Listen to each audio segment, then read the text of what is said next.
حضرت عقبہ بن عامر رضی اللہ تعالیٰ عنہ فرماتے ہیں کہ رسول اللہ صلی اللہ علیہ وسلم نے ارشاد فرمایا، جب تو دیکھے کہ اللہ تعالیٰ بندے کو باوجود اس کے گناہ کرنے کے دنیا کی محبوب ترین چیزیں اس کو عطا فرمائے تو سمجھ لے کہ یہ ڈھیل ہے، مہلت ہے۔ آج یہی دھوکہ ہے لوگوں کے اندر، گناہ کے کام کرتے ہیں، حرام کماتے ہیں، لوگوں کے مال پر ناجائز قبضے کرتے ہیں، چوریاں کرتے ہیں، ڈکیتی کرتے ہیں، اور اس کے باوجود وہ اچھے طریقے سے اپنی زندگی گزارتے ہیں، ان کی صحت اچھی ہوتی ہے، ان کے گھر کے معاملات اچھے ہوتے ہیں، ان کا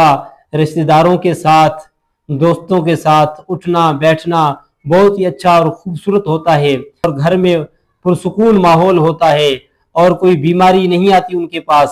اور کوئی پریشانی ان کے پاس نہیں آتی، تو بہت اچھی طرح اپنی زندگی بسر کرتے ہیں۔ تو وہ یہ سوچتے ہیں کہ اللہ تعالیٰ ہمارے ساتھ راضی ہے۔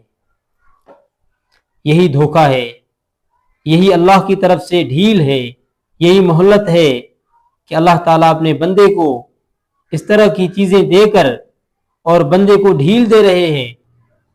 تو بندہ غفلت میں ہوتا ہے۔ وہ یہ کہتا ہے کہ جو میں کام کرتا ہوں، جو میں کام کر رہا ہوں، جو میں نے کام کیے ہیں، اللہ کی طرف سے میری طرف کوئی مصیبت،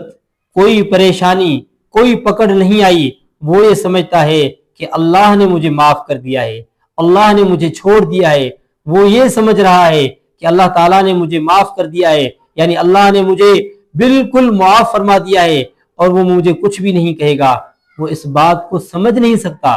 وہ اس بات کو سمجھ نہیں رہا کہ اللہ کی طرف سے یہ ڈھیل ہے، مہلت دے رہا ہے مجھے۔ وہ پتہ نہیں کیسے مجھے پکڑ لے گا، مجھے پتہ بھی نہیں چلے گا۔ جب اس کے اوپر پکڑ نہیں آتی،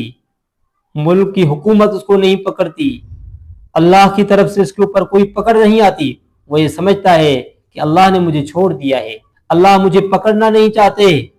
اور اسی غلط فہمی کی وجہ سے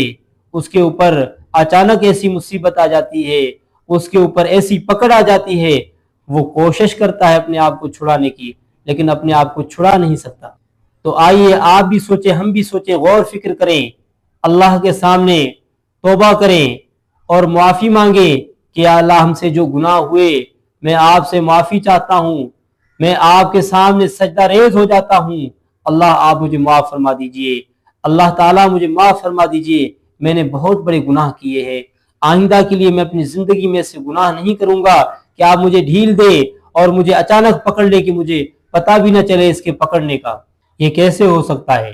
کہ آپ دوسروں کا حق ماریں، آپ دوسروں کے ساتھ ناانصافی کریں، آپ لوگوں کے ساتھ ظلم کریں، لوگوں کے ساتھ آپ زیادتی کریں، اور آپ کو کچھ بھی نہ ہو، آپ کو کوئی پکڑ نہ ہو، آپ کو کوئی روکنے والا نہ ہو؟ تو پھر تو دنیا سے عدل ہی ختم ہو گیا، تو پھر اللہ کی طرف سے بھی عدل ختم ہو جائے گا۔ ایسے سمجھیں کہ آپ کے پاس ایسی پکڑ آئے گی آپ کو پتہ ہی نہیں چلے گا، اور ایسے پکڑے جائیں گے کہ آپ چھڑا بھی نہیں سکیں گے اس پکڑ سے۔